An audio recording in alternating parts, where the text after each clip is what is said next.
Hello students, today we study thalassemia. This is also an autosomal disorder. इसकी jeans भी sickle cell anaemia की तरह autosomes पर होती है और एक रिसेसिव एलेल्स है।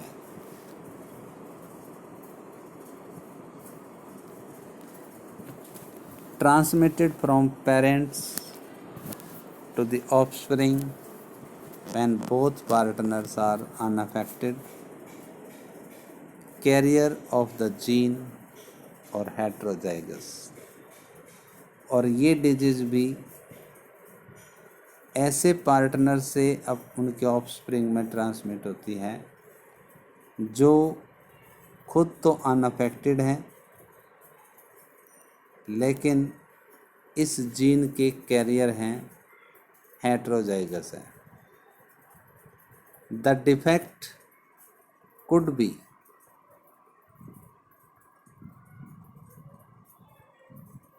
Due to either mutation or deletion which ultimately results in reduced rate of synthesis of one hemoglobin chain, alpha chain and beta chain that make up hemoglobin। और इस डिफेक्ट में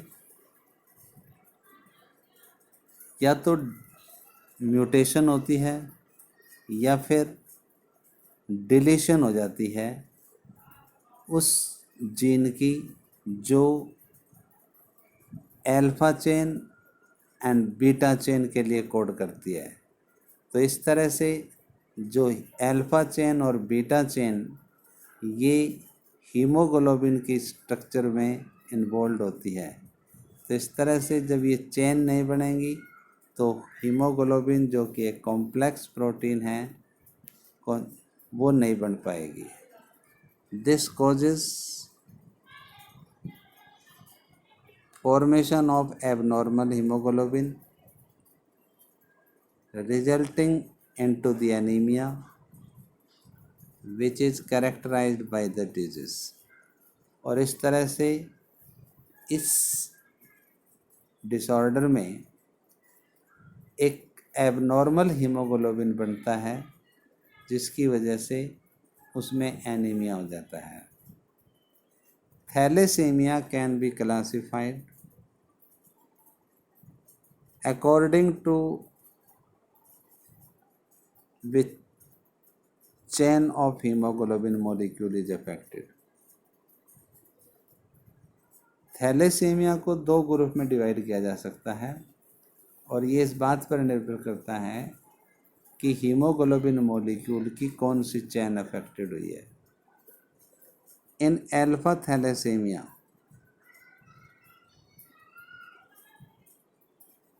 production of alpha hemoglobin chain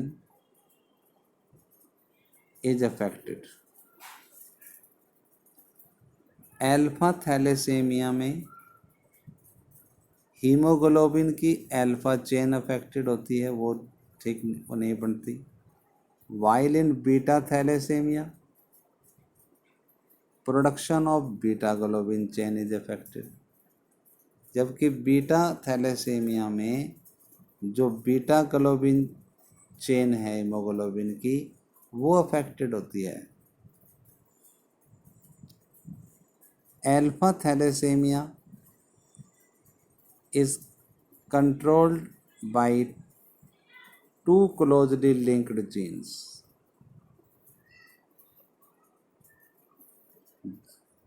gene hemoglobin A1 and gene hemoglobin A2 on chromosome 16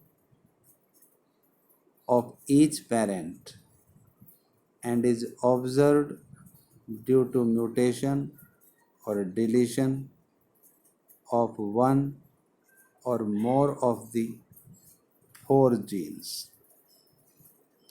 यानी कि जो haemoglobin A1 और A2 की gene है वो 16वें क्रोमोसोम्स पर होती है। अगर दोनों ही पेरेंट्स की ये जीन म्यूटेट हो जाएं या डिलीट हो जाएं तो अल्फा थैलेसीमिया डिसऑर्डर होता है। The more genes affected the less alpha haemoglobin molecule produced. जितनी ज़्यादा जीन अफेक्टेड होती हैं उतना ही अल्फा ग्लोबुलिन मॉलिक्यूल कम बनता है। While beta thalassaemia is controlled by a single gene haemoglobin BB यानी कि HBB, जिसकी जीन 11th क्रोमोसोम्स के ऊपर होती है of each parent. Due to mutation of one और बोथ द अदर, अगर दोनों पेरेंट्स में से किसी एक की या दोनों ही पेरेंट्स की ये 11वें क्रोमोसोम्स पर हीमोग्लोबिन बी की जो जीन्स है वो चेंज हो जाए तो उससे ये थैलेसीमिया बी डिसऑर्डर उत्पन्न होता है।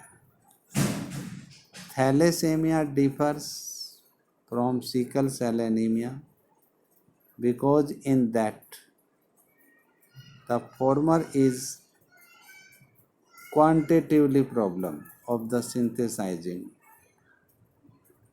too few globin molecule, while the latter is qualitatively problem of synthesizing and incorrectly function of hemoglobin।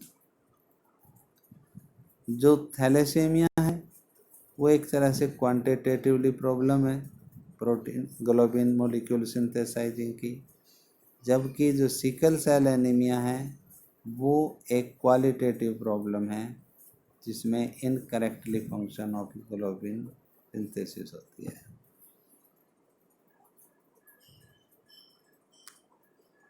Now we study phenyl ketonuria.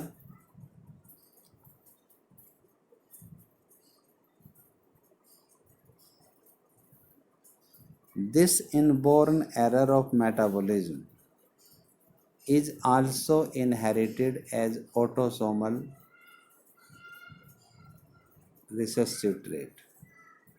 Phenyl ketonuria ये एक इनबोर्न एरर है, जन्मजात है और ऑटोसोमल रिसेसिव ट्रेट है, यानी कि इसकी जीन भी एक रिसेसिव एलेल है जो ऑटोसोम्स पर होती है। The affected individual lacks an enzyme that converts the amino acid phenylalanine into tyrosine। और जिस व्यक्ति में फिनाइल कीटोन्यूरिया डिफेक्ट होता है उसमें एक एंजाइम की कमी होती है जो फिनाइल एलेनाइन एमिनो एसिड को टायरोसिन में चेंज करता है। तो इस तरह से उन व्यक्तियों में ये एंजाइम्स नहीं बनता या उसकी कमी रहती है। As a result of this, इसके कारण phenylalanine accumulated in the body and converted into phenyl pyruvic acid, और वो फिनाइल पायरुविक एसिड में कन्वर्ट हो जाता है एंड अदर डेरिवेटिव्स या फिर उसके दूसरे डेरिवेटिव कंपाउंड में, and accumulation of these in brain results in mental retardation। और जैसे जैसे फिनाइल पायरुविक एसिड की मात्रा बॉडी में बढ़ती जाती है तो ये ब्रेन में एक्यूमुलेट होकर उसमें मेंटल रिटार्डेशन उत्पन्न कर देता है। These are also excreted through the urine because of its poor absorption of the kidney।